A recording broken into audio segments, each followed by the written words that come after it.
to guide selection of multimodal treatment. Thank you very much. Thank you very much for the invitation.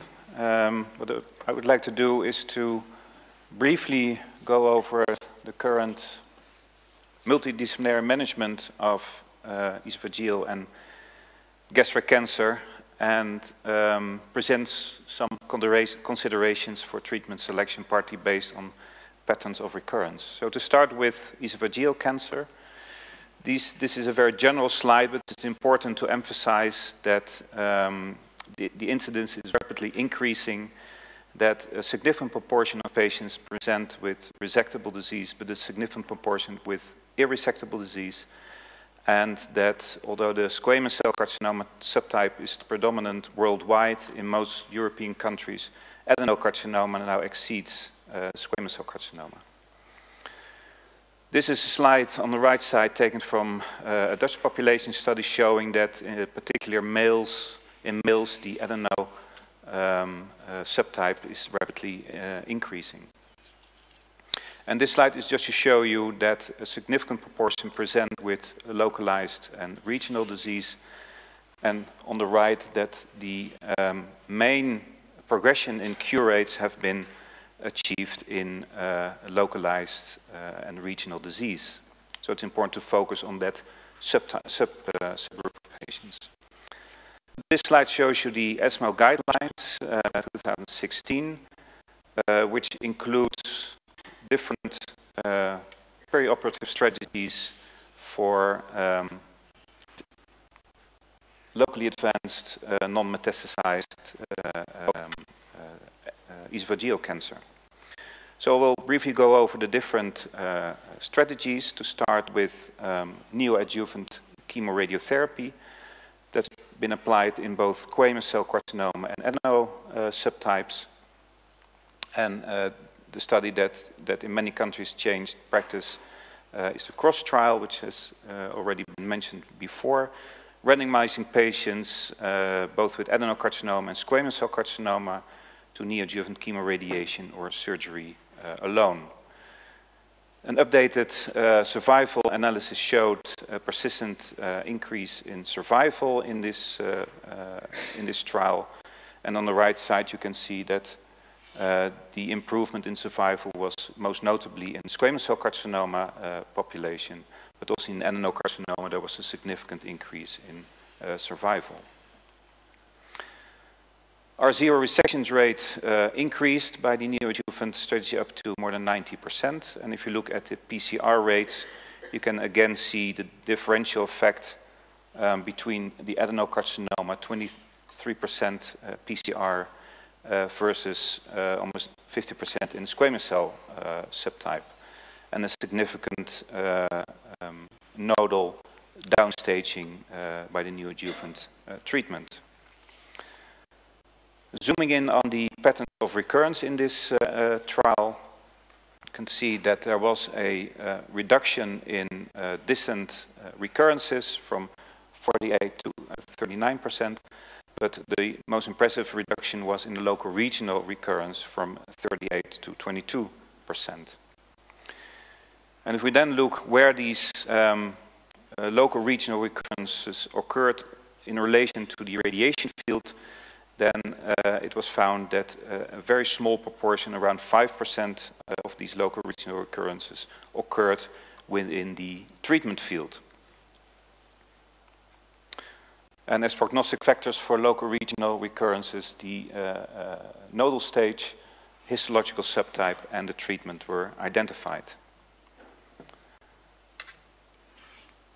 So definitive chemoradiotherapy, again, more than 50% of patients have inoperable disease at presentation. And this is a study by Welsh, who treated a large group of patients with definitive chemoradiotherapy. Almost 90% had T3, T4 disease, and the radiation regimen was moderate to higher total dose of 50.4 gray combined with 5-FU. And this is a totally different picture from the neoadjuvant regimen, in the sense that 50% of patients showed a local failure by PET, and 50%, almost 50%, distant failure. And looking at the local failure in particular, in this case, in this study, 90% of the local failures occurred within the area of primary tumor. So this is a totally different picture from the neoadjuvant setting. And indeed, patients who recurred at the primary site of tumor did significantly worse as compared to those who did not.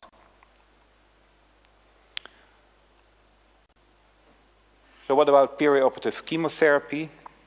There are many trials, and this is one of the systematic review and meta-analysis of 14 trials showing the benefit of preoperative chemotherapy as compared to surgery alone, a significant increase in overall survival. This was for the purely esophageal cancers, but also for the GE junction, notably for the GE junction tumor, there was this significant improvement in overall survival as compared to primary surgery. There are several trials that compare neoadjuvant chemoradiotherapy versus chemotherapy. The POET trial has been mentioned before. This trial, as you know, randomized 0 through 3 between neoadjuvant chemotherapy versus neoadjuvant chemoradiation. And although the required number of patients were not met, the most recent update of the survival analysis showed that there was at least a strong trend towards improved survival in the patients who were treated with neoadjuvant chemoradiotherapy. And this coincided with a significant decrease in local regional relapse rate with or without distant metastases, as you can see on this slide. The NEO-REST trial has been mentioned. Patients with a typical Western division between adenocarcinoma and squamous cell carcinoma received neoadjuvant chemoradiotherapy 40 gray with cisplatin 5FU versus neoadjuvant chemotherapy. Primary endpoint was PCR, that was met, significantly less, more PCRs in the neoadjuvant chemoradiation group, significant more nodal downstaging, and an increase in R0 resection rate. This, however, did not translate in a survival benefit, but if you look in more detail to the two subgroups, adeno versus squamous cell carcinoma, you can recognize at least a small trend towards a benefit of chemotherapy in the adenocarcinoma subgroup versus a small trend towards a benefit of chemoradiation in the squamous cell carcinoma subgroup, and that is in line with the data from the CROSS trial. And this is just to show you that there are several ongoing studies that randomize patients between perioperative chemotherapy and postoperative chemoradiation. So how to move forward from the current status? In the neoadjuvant chemoradiation setting, I will not go into discussion into detail adenocarcinoma versus squamous cell carcinoma. It has been addressed in previous presentations. But as we saw in the CROSS trial, there was a significant proportion of patients who achieved a pathological complete response. 29%, and another 32% had a near complete response. So the question is, do these patients need surgery after such a good response after neoadjuvant treatment? And that is why there are several ongoing studies that look at different diagnostic modalities to identify patients who may not need surgery after neoadjuvant treatment. And this is an example of an ongoing study in the Netherlands where a combination of endoscopy, PET, and functional MRI at different times before and during neoadjuvant chemoradiation is correlated with histology in an attempt to identify patients who will not need surgery at all. In the definitive chemoradiation setting, we know that most of the recurrences occurred at the original site of the primary tumor. So is there room for dose escalation to increase local control? That has been tested, that has been evaluated, for example, in this rather old trial, but I'm showing you this because it demonstrates a very important point. In this trial, patients received as standard treatment the 50.4 gray with cisplatin 5FU, and the experimental arm was a dose escalated regimen up to almost 65 gray with the same chemotherapeutic regimen. And this study unexpectedly resulted in worse outcome in the dose escalated group of patients. And the question was raised, what is the major cause of this? And if you look at the treatment-related death in this study, you can see that a significant proportion of patients in the high-dose group died from cardiac and or pulmonary disease, but they did so before reaching the high dose of 64.8 gray. So what is going on? And I showed you this slide where you can see that in those days a rather old technique was applied, an old radiation technique. So what if more modern, more sophisticated radiation techniques are applied? This is an analysis from MD Anderson showing the increase in IMRT, so a more precise type of radiation delivery versus the older technology 3D, and that coincided with a significant decrease in cardiac-specific mortality. So a better radiation technique is able to reduce cardiac-specific mortality in esophageal cancer. And that is why in the Netherlands there is a study recruiting patients, the ARDECO study, in medically or inoperable patients, so T3, T4, randomizing between a standard regimen of 50.4 gray with carboplatin and paclitaxel based on a cross trial. And the experimental arm, there is a dose escalation up to 61.6 gray according to a so-called simultaneous integrated boost technique, so a precise type of delivery of radiation. So how to move forward in the perioperative chemotherapy approach? Is there room for dose escalation? The OE5 study randomized patients between standard chemotherapy and intensification of neoadjuvant chemotherapy, and that study did not result in an improvement in overall survival. So are there subgroups of patients that might benefit from different approach? This is an example of a small analysis we did in our own institute, where we found that especially the diffuse type of esophageal carcinoma patients do worse as compared to the intestinal type.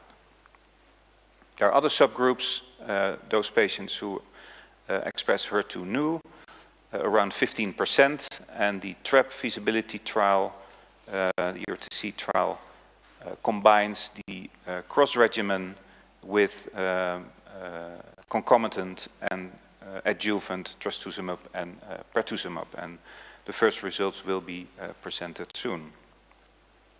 This I will skip because it has been shown many times.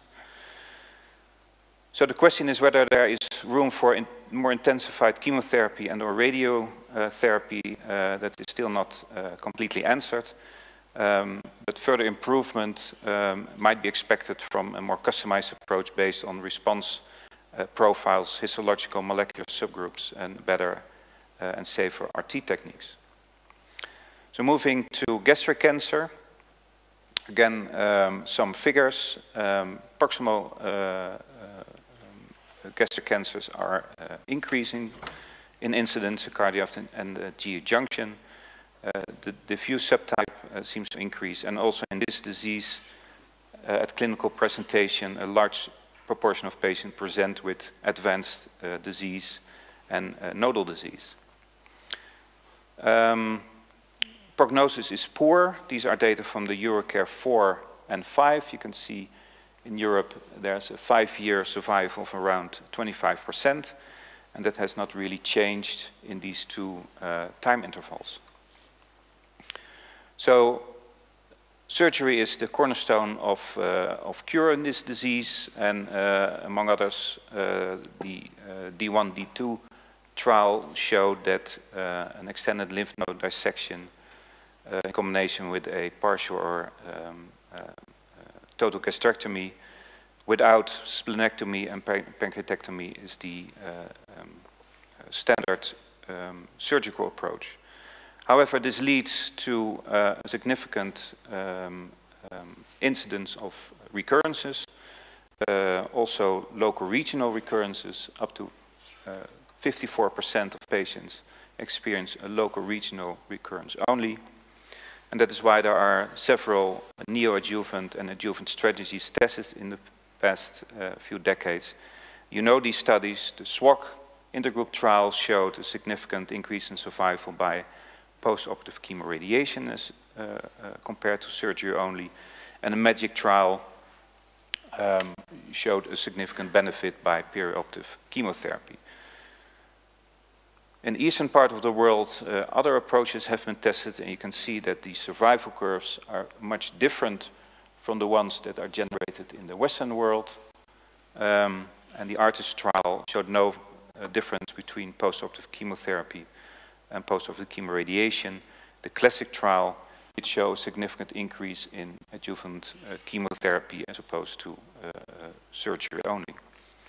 And these different strategies are now integrated in the ESMO guidelines, but it is still a matter of debate which strategy, which patient benefits from which strategy. And that was one of the questions we asked ourselves when we designed the CRITICS trial. There we integrated the MAGIC regimen, so perioperative chemotherapy, with the intergroup approach, post-operative chemoradiation. But the difference with the intergroup trial is that in this arm there was also preoperative chemotherapy. This did not affect survival, so we did not find a difference in overall survival nor in progression-free survival between the two arms. And if we look at the patterns of recurrence of these three different approaches, we can see that in the intergroup trial there was a significant reduction in local regional recurrences with no significant effect in distant recurrences. In a MAGIC trial there was a reduction in both local and distant relapse rates. And in the CRITICS trial we recently analyzed the patterns of recurrence in the CRITICS trial. We did not find a difference in recurrence patterns between the two treatment arms. So how to move forward in gastric cancer? I think there is a rationale to put more focus, more emphasis on preoperative treatment phase, such as in the Top Gear and the CRITICS 2 trial. And that is based on the observation that many adjuvant trials suffer from very poor patient compliance. This is an overview of the main studies performed so far, and you can see that in all the studies that have a preoperative and postoperative phase of treatment, the percentage of patients able to complete full treatment varies between 40 and 60%. Even in the more recent FLOT4 trial, between 37 and 50% of patients were able to complete the full protocol. So there are advantages of the preoperative, of putting more emphasis on the preoperative phase and maybe even leave out the postoperative phase. In terms of radiotherapy, there is a more accurate target definition to treat. An intensified preoperative regimen leads to downstaging, downsizing with a higher chance of obtaining a radical surgery. We usually see good compliance in the preoperative phase, and it gives you an early indication of treatment sensitivity. Now, there are also disadvantages. You do not have full information on histology and lymph node status, and if there is toxicity in the preoperative phase, it may in fact delay the definitive surgery. And there is a risk of increasing post-operative complications. Now, that was not the case so far in the first results of the Top Gear trial that randomized patients between the MAGIC regimen and preoperative chemotherapy, followed by preoperative chemoradiation, surgery, and then another 3 courses of post-operative chemotherapy. You can see that there is good compliance in the preoperative phase, but again, it drops in the post-operative phase. But so far in the first 100 or so patients, there was no difference in post-operative complications. We designed the Critics 2 trial, which is now recruiting patients in the Netherlands. Again, shifting to a complete preoperative regimen where we, in a phase 2 design, randomize patients between preoperative chemotherapy plus chemoradiation according to a cross-like regimen, and a third arm is chemoradiation only, and this is according to the pick the winner methodology. Also in gastric cancer there are specific subgroups that may benefit from a specific therapeutic approach. We know from the subgroup analysis of the MAGIC trial that patients who show poor pathological response in combination with nodal disease do significantly worse as compared to other subgroups. From the ARTIST trial, we know that the large subgroup of nodal positive patients, around 90% of the total population had node positive disease, that in that large subgroup of patients, post-operative chemoradiation did lead to a significant survival benefit. So maybe in patients with extensive nodal disease, a shift to post-operative chemoradiation might be considered. We know that macroscopically incomplete resection is a very poor prognostic factor. These are 3 examples of studies that demonstrate such a poor prognostic situation. And we've shown in a comparative study, not in a randomized fashion because that's very difficult to do, but in a comparative study where we matched 40 patients with an R1 resection who received post-operative chemoradiation in our institute with a large group from the National Cancer Registry who had surgery only and an R1 resection. We found that the addition of post-operative chemoradiation improved survival. But again, this is not in a randomized fashion. Subgroup of patients who have overexpression of HER2 might benefit from integration of a biological in existing regimens, and the innovation trial is exactly addressing that question.